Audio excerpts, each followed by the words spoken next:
Whenever you're ready. I'm making sure we are live. Hi, everyone. We'll be right back with coffee, tea, you and me. Thank you for joining us. We'll be with you in just a moment. Uno momento. It's up. We are live. And I have to change it.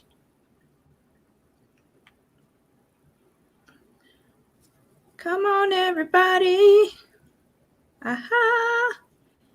We are public. We are public. Wait. So Nicole has a class, Rise of the Phoenix. It's a 14-day class to the rise, supporting women, empowerment, self-empowerment, growth, standing in your power, mindfulness, self-care, self-love, and acceptance. To find out more, reach out to Nicole. You can instant message her for details. And we are here. Woo! Hello. Welcome to Coffee Tea. You and me. Woohoo! And the topic of conversation today is financial fitness round 2. But first, happy Mother's Day! Woo! Yeah! All you mamas out there, all you little mama bears, you. And big mama bears that take on Papa Bear roles.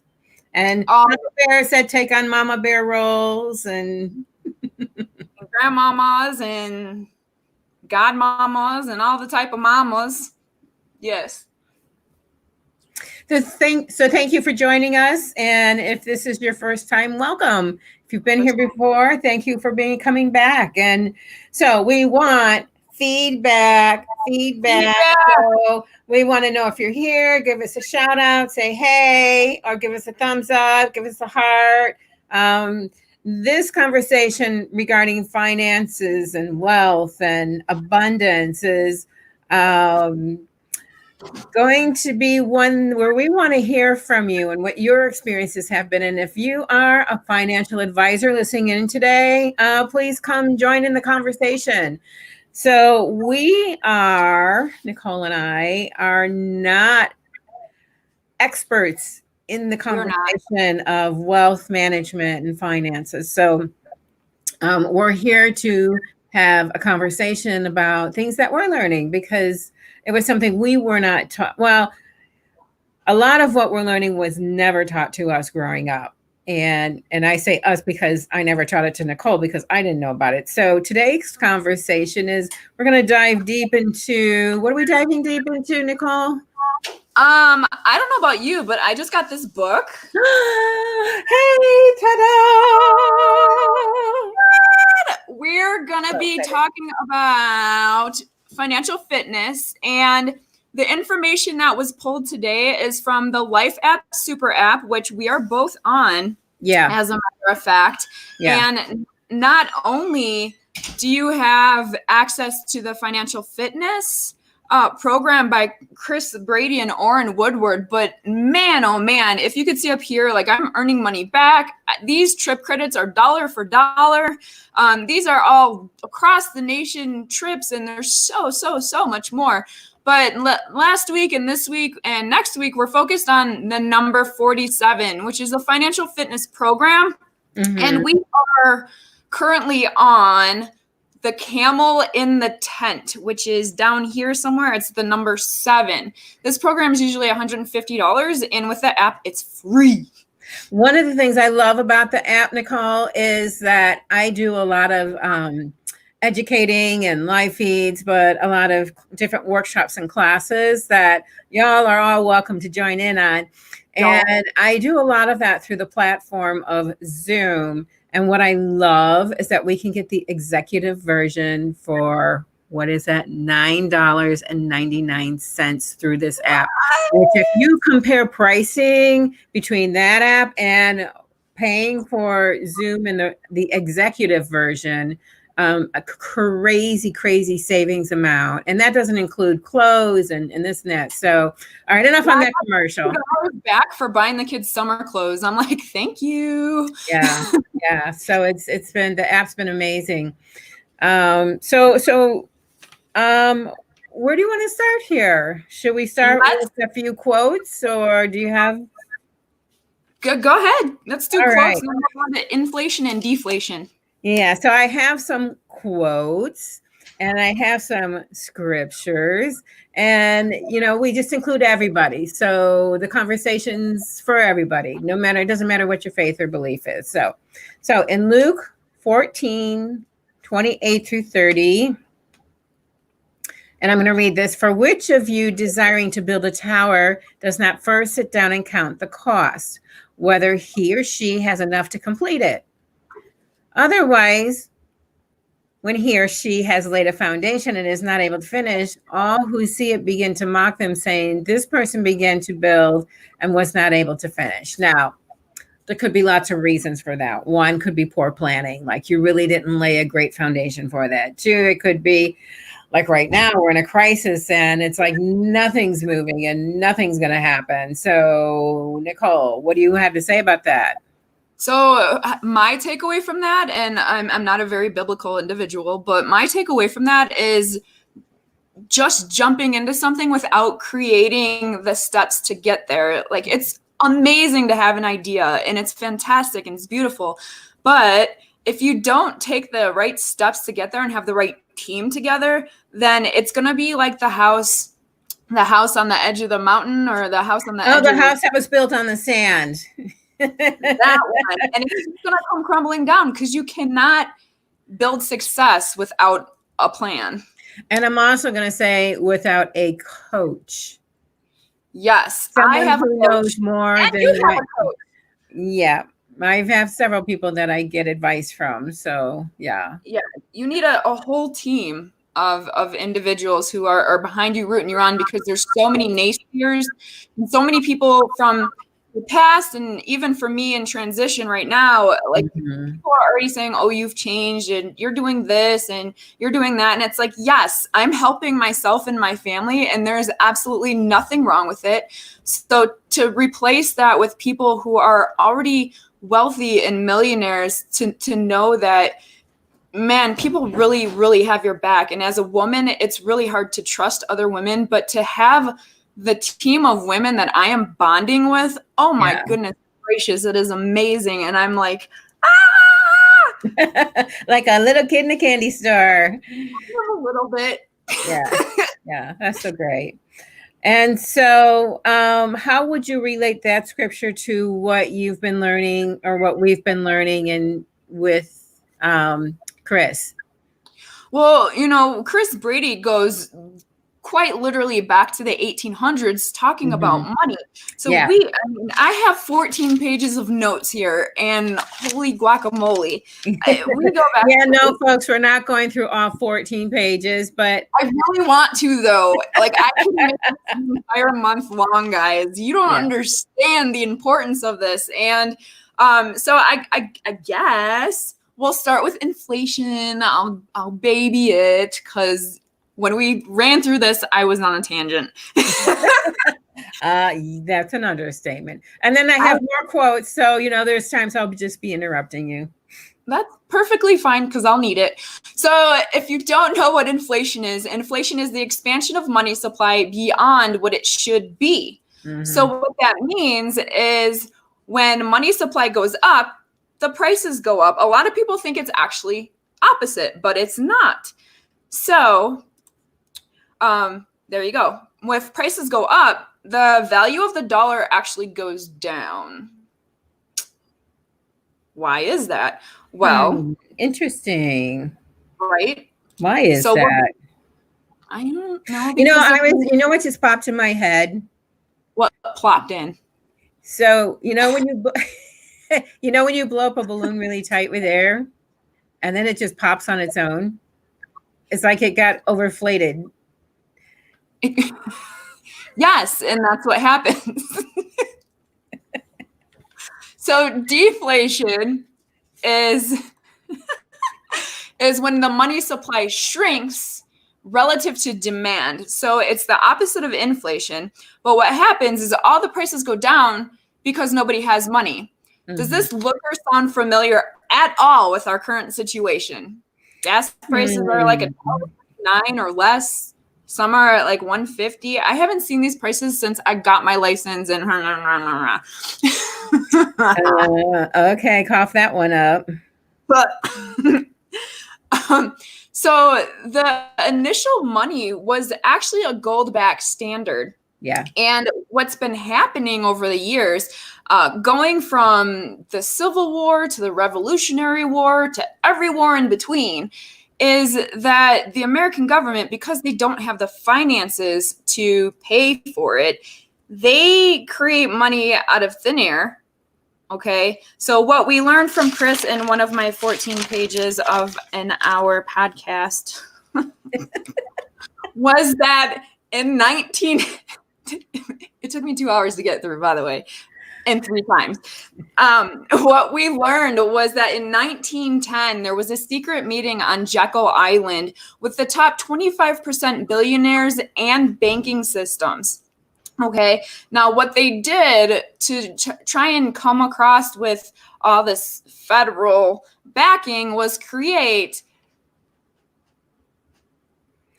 the Federal Reserve. You were supposed to answer that, but that's okay. Oh, I didn't get that message. I was thinking of, okay, sound like anything like Dr. Jekyll and Mr. Hyde. Oh, well, I'm sure since, well, I don't want to get taken away, so I'll keep my political comments to myself. But the Federal Reserve was passed in 1913. It is neither real or real. It's neither federal, it's not a reserve, and it is not owned by the United States government. It is so, folks, it's not a real thing. It's all made up. It's make-believe. Hey, you know what? Maybe I should pay my electric bill with Monopoly money. Do you think that'll work?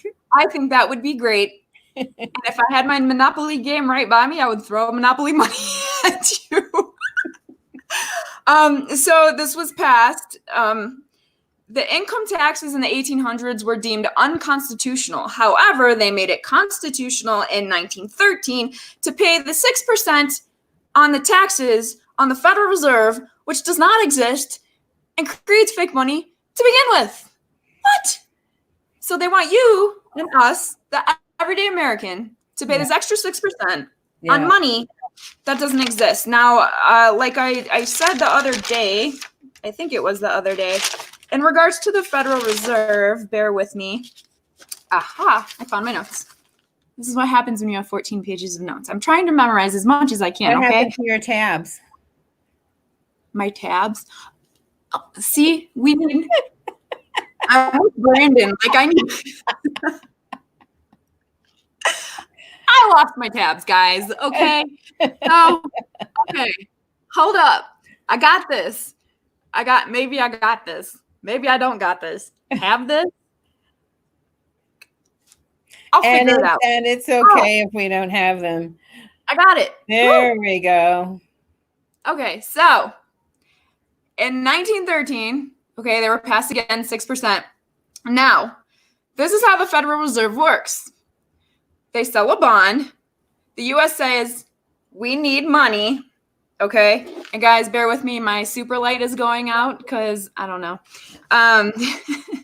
The U.S. government puts in a check and says, or sends the Federal Reserve a bond.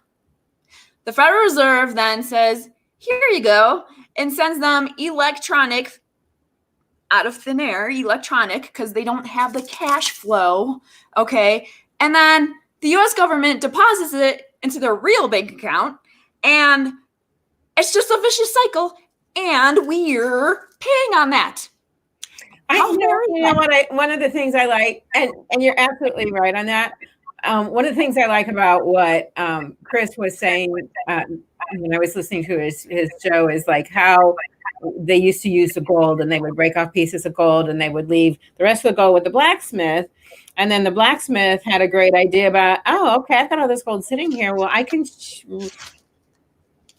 I can share some with other people, and because nobody's going to come back right away to get the rest of it.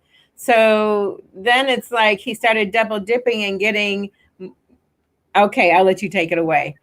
So in 1944, they made gold illegal in the United States until the 70s. You could use gold for jewelry. That's fake, by the way.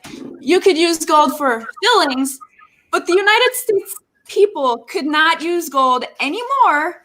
It was illegal, but the government can use gold, and people in other countries could cash in their US dollars for gold as a trade.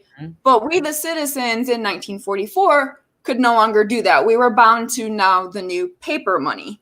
Yeah. That is a piece of- and I just want to say, too, for those of you that are out there, be sure and leave messages and let us know that you're here. And I can't pull up Nicole's Facebook page to see what's going on. So, well, maybe I'll do that when we go to a commercial and see if I can pull something up. Okay, because I don't know what's going on. I'm still figuring this out. You're ahead of me on this one. Okay, so we do have a timeline, and I'm a little excited. Okay. So war is expensive, right? And if we go all the way back to the Revolutionary War, the Revolutionary War was backed by nothing. It was created by paper called the Continental Dollar. By the end of the war, the phrase for the paper money was, it's as useless as a continental. Basically, it's toilet paper money. Now, after the Revolutionary War, then we went back to gold and silver standard. But then again, now we have the Civil War. War is expensive. Inflation again. We need money to pay for war. We print paper money. And here we are again. After the Civil War, what happens? We go back to gold and silver standard. Okay. So it's kind of like this yo-yo effect of the up and down and ins and out of them creating whatever they want to create, because apparently they did it regardless of, one of the things I had in my disclaimer is, bringing light to what's been hidden from our view as we the people. And this is purely my opinion, that the government no longer really is working for we the people. It's what they want to get out of for their own intentions and purposes. Yeah. And what we found, and clearly, and it continues to happen, where do you think that your stimulus check came from? Our government's already in how much debt, which I'll go into. Every time there appears to be a federal emergency, our government cheats the system to create more money. And yet they expect us to save and continue to expect us to have these things, and it's just like preposterous, because this is set up for them, and they get to create money out of nothing, but we can't pay out of money that's created out of nothing. We have to pay with our hardworking dollar. Hey, Nicole, I wonder what would happen if we pay, I was talking about Monopoly money earlier. If we started paying with Monopoly money, what would happen to us if we continued to do that? You know what I mean? I mean, it's that crazy. Yeah. So with that, I can't see where I'm at here. Well, let's go. Okay. So in 1934, the Gold Reserve Act was actually created, and this is what made it illegal for Americans to own gold any longer and trade them in for paper. Okay. This is where the banking system started. Mm-hmm. Now, if we continue to go into it, I was going into the World War I because I was asked about Wilson. So if you want to go a little bit so I can find this. Well, there's in Romans, in the Bible, in the Romans 13:8, it says, "Owe no one anything except to love each other. For the one who loves another has a fulfilled life." I know it's kind of taking it off track a little bit. And I'm also going to add in, since we're in the place that we're at right now, some quotes. One is, "Only buy something that you'd perfectly be happy to hold if the market shuts down for 10 years. And that's by Warren Buffett. And to add on to Buffett, Brady says, never finance luxury. As a matter of fact, only finance something that will provide an ROI, which is a return on investment. He says that Americans, and specifically Americans, we are, oh my goodness. bear with me.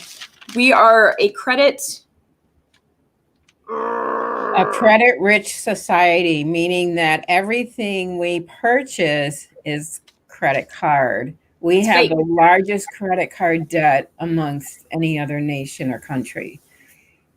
Yeah. And one of the things that frightened me the most, because Chris said that this time is approaching, but we are officially in this time, that when somebody goes from making $25 an hour to $7 an hour and is happy, we are on the verge of absolute destruction.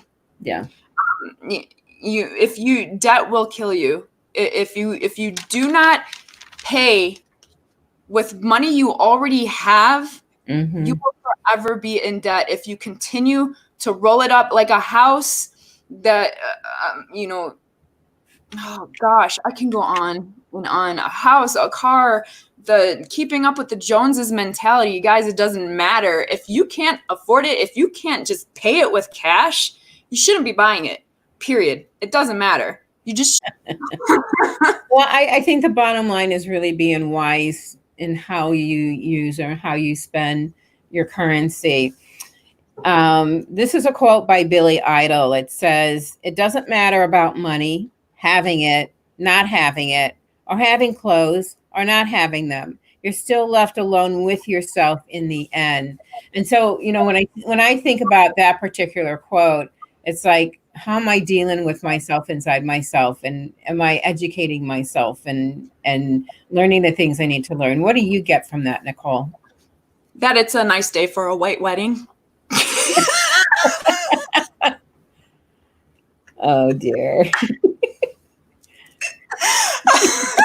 So for me, we're born into this world with nothing. It doesn't matter if you're born of privilege or not.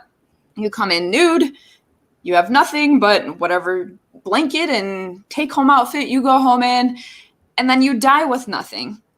You can't take your riches with you, but you can take your heart with you. And when you're standing in front of whatever your belief is, and you say, and that person or being or energy asks you what you did with your life and your purpose, and if you say, "Oh, well, I made a crap ton of money," cool. What'd you do with it? Did you give back? Did you help others? Yeah. Did you wash others' feet, as you will, if I'm using a biblical terminology? You don't have to literally wash somebody's feet, but like when the kids and I go to the grocery store, out here, the homeless population is exponential, and I'll make bags and just hand them out because I'm not wealthy by any means at this point in time, but the more you give, it's just, God, giving just gives you such an amazing feeling, and without the expectation of anything coming back to you. I don't know where the heck we are, but squirrel. Well, there is something about the laws of reciprocity. So that the more that you give, the more that you do receive, but not that you're giving to receive, but that it's genuine from the heart that you're giving, and that you're really, it's like being a contribution to society. And like there's that song, "All you need is love, la la la la la." And it's like, if we took that song, don't say it. If we took that song and actually put it into action, and the things that we did came from that space, just think what a different place our world would be in at this moment. And you know what's funny is that other countries in this time, they're not freaking out about a recession. They're not freaking out about people not working. They're not freaking out about not getting food. They're not freaking out about their economy. New Zealand has got this on lock. Everyone's working together. Everyone's got it. Their people are fed. And there's other countries. Right. I've got something to say about that. I'll let you finish, but I got a piece of something to say. A little something. You got a little something. Yeah. The bottom line is other countries have this figured out, and other countries are ridding of this because, one, people are staying inside. They're listening to their prime ministers. They're listening to their leaders. Does it suck? Yes, absolutely. It absolutely sucks. However, if we could stay the hell inside for a short period of time and just lock it down, then maybe we could get out and play, because that would be amazing.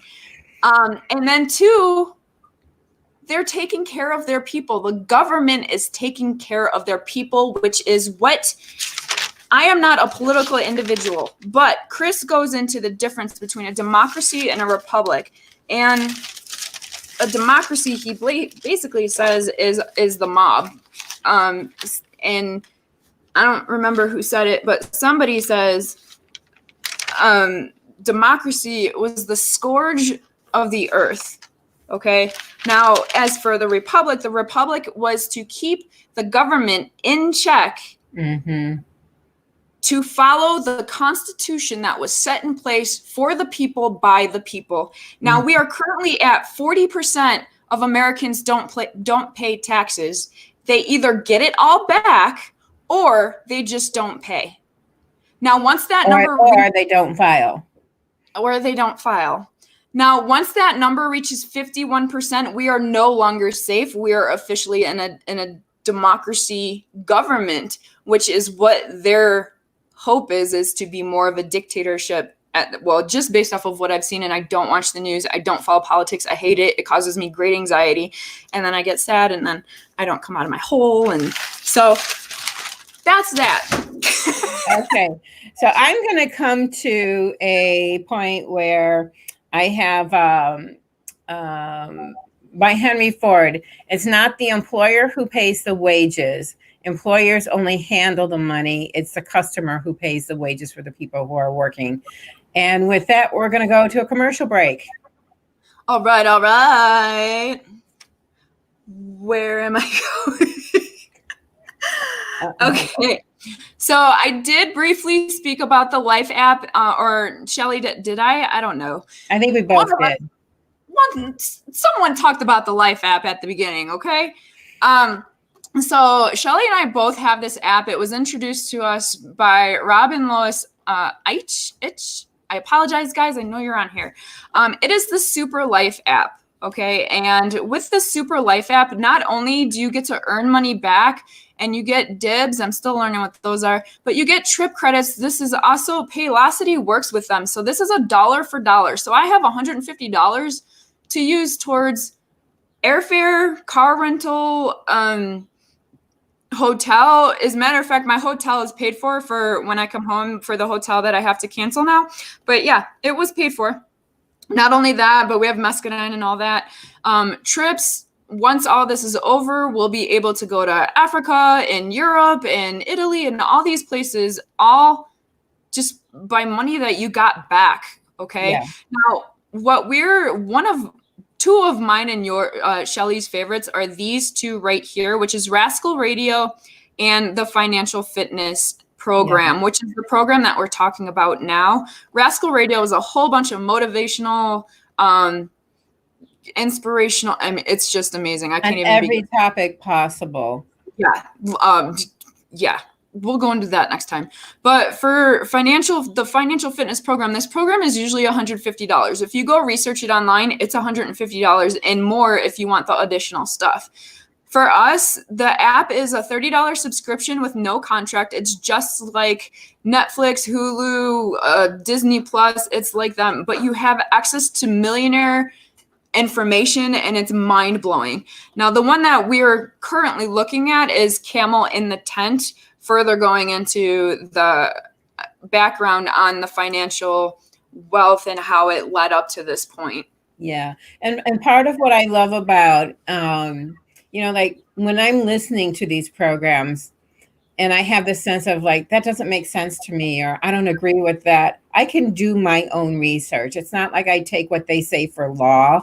It's like, I feel like it's great information and based on how things are going or how I've seen things gone over time, it's like, oh yeah, that really makes sense. And then if there's something I'm uncertain about, I'll go do more research about it. And it's like, oh crap. Wow. That was like. Yeah, I did that today. I spent my morning going through all my notes and just fact checking everything, just because that's who I am. And I'm kind of a big nerd. So and yeah, everything right down to Jekyll Island, which I didn't even know existed. And all of that is just, I was like, wow, just wow. Yeah. Yeah. So we're coming down towards the end of the program. Nicole, I know it goes by so quickly. Are there any last words you want to bring up before I go into my commercial break? I think for me, I think, like I said earlier, this leading up to this was one of my most shared posts. And it's because people don't understand where their money came from, where it's coming from and not coming from. And the information that we are left in the dark about, this isn't just one race or another race. This is a nationwide problem. Yeah. And the reason why it's not taught in school is because the public school system is run by the government. So they're going to only put in the history of what they want you to perceive to be true. Yeah. It's interesting you bring up about teachers. I have a lot of teachers as clients, and some of them teach history.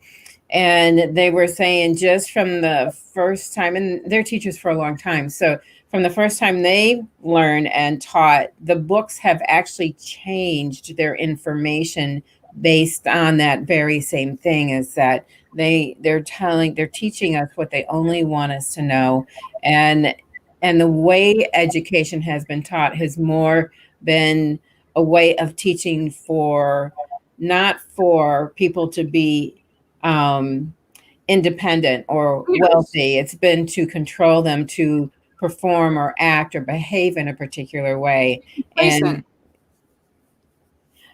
then when you think of clients who have come in and they're on the ADD, drugs for attention deficit, and you think, we weren't made to sit all day and be in classes all day. And, we kids have more energy than we do to run around, and they need to be able to expend that, which is part of why I know I'm kind of getting off on a different topic, but why I love homeschooling, because then the way the teaching can go is healthier for the children.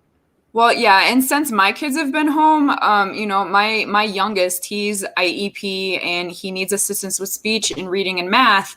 And it's difficult because I don't know. I know in Illinois, my friends, they are having like the kids on a regular 7.5 hour day, but that's not how it is out here in New Mexico. They have a Zoom for a half hour once a week with their teacher. And I'm like, I even asked Jay's reading teacher the other day, I'm like, can you get on a Zoom with these kids? Because I can't keep up with all these emails. You're sending them to me. I'm forwarding to him, checking to make sure and she's like, I'm not good at the technology thing. It doesn't work for me. Now, this is an educator teaching our children in a day and age where technology is so important, and she doesn't want to learn how to do Zoom, which is very easy, as all of us know now, because it doesn't work for her. To me, that mindset is, as an educator, I mean, as a mom, I'm like, you got to be out of your mind. But as an educator, this is my kid who needs additional help. He needs you. You're still getting paid to do this, not to freaking send emails. Right. So for me, my message is learn, get out of that complacent attitude, get out of the attitude of the government wants what's best for me, because they don't, and start learning. Open a book, get on a podcast, and start learning, because you're in a day and age where technology is at your fingertips. We're locked inside all day. You can't do shit else. Get on and learn something. I'm sorry. I'm not sorry. She's not sorry. I'm not. I'm really not. A little fired up there. I'm hot. I'm sweating. And on that note, I'm going to go. I need my Southern church. Good thing you wear those 5-day deodorant pads, Nicole. Ooh. Meanwhile, I'm going to finish this in the next probably 2 weeks. Let's take a commercial break. Oh, yes, commercial. We have that. Yes. So for those of you who don't know, my name is Nicalyn Carter. I'm owner of Alder Healing Center here in beautiful Lombard, Illinois. Here I am. And, is that what you're telling me? Slide over. Here I'm not. Here I am. And so what we offer here is holistic health for the body, the mind, and the spirit. And so there we go. Is this better? So, and this is a place where magic happens. I have 3 live feeds on Facebook. One is Thursday night, and Thursday night is at 6 p.m. That's ShellieLIVE. And we're in the middle of an interview with Steve Wilkinson for Thou Art With Me. The interviews, each segment is usually about 30 minutes in length, give or take. And it's through his journey through cancer and being on the other side of that. So this is the last segment this Thursday. So please join us at Facebook Alder Healing. So do you have that up there? Facebook It Alder? should be, yeah. Everything, Okay. all contact should be in there. Okay. So, and then Friday nights is meditation by design. I just so love it. This last Friday, it's at 7 p.m. Central Standard Time. We, every time I do it, we draw a card. It could be an angel card or a Native American card, just that for a space of inspiration for everyone. And so it was so cute because people are like, pull a card for me, and oh, I want a card, and pull a card for me. So it was really cool because in the beginning of it, we had like 7 different, and it's personal readings for people where they bring that into the meditation as we go on that journey. So, and it was really cool to hear people's feedback afterwards. And then, of course, there's coffee tea with you and me, Sundays at 3. And then starting May 30th, I have a course coming up. It's my Basic Energy 101 course, which I have taught years ago. Guess what, folks? It's been resurrected. And I'm so excited. It's the first time that I'll be teaching it virtually. Again, it will be May 30th. It's a Saturday. It will be 9 a.m. Central Standard Time. There will be more information coming soon. So be sure and watch out for some flyers and information that'll be coming through some live feeds about what's going on. And then last but not least, we have one more quote. Oh. One more quote. Oh, God. Oh, God. This is by Malcolm Forbes. God. And he says, I made my money the old-fashioned way. So what would you think the old-fashioned way? Nicole, don't say anything. I'll tell you what my old-fashioned way is. Okay, what's your old-fashioned way? Hard work. Yeah. Elbow grease, as my dad would say. Put some elbow grease in it. There you go, folks. Grease it up. Okay. So he says, I made my money the old-fashioned way. I was very nice to a wealthy relative right before they died. Now, some people are like, oh my God, Shellie, why in the world would you even share that? And it's like, you know, it doesn't matter where your wealth comes from. Well, yeah, it does kind of matter, but it doesn't matter where your wealth comes from. But what was it we were talking about earlier with people who win the lottery within 5 years are bankrupt, or they are in more debt than they were before they won it. Because they don't have any money management. And that's the key. Whether you're born into privilege or come from poverty, it's about money management and knowing the system and what works and what doesn't. And being wise. Wisdom, discernment, insight. Not buying an airplane or a yacht. Well, not that you can't. It's just that if you gotta have the right system. If it's going beyond your knees. Stay off your knees. If it's going beyond your means or your all right. Said enough. Stay within your means, all right. Get that yacht, get that airplane, but like if you ain't got it together, don't do it. and have your advisors, like when you look at who your team is going to be and who's going to be your coach, like really do some research on their history, their background, how long they've been in business, and what have their results been, and then, you know, it's like creating a plan. Yeah. Any last words? I love y'all. Thank you for tuning in. Get money smart.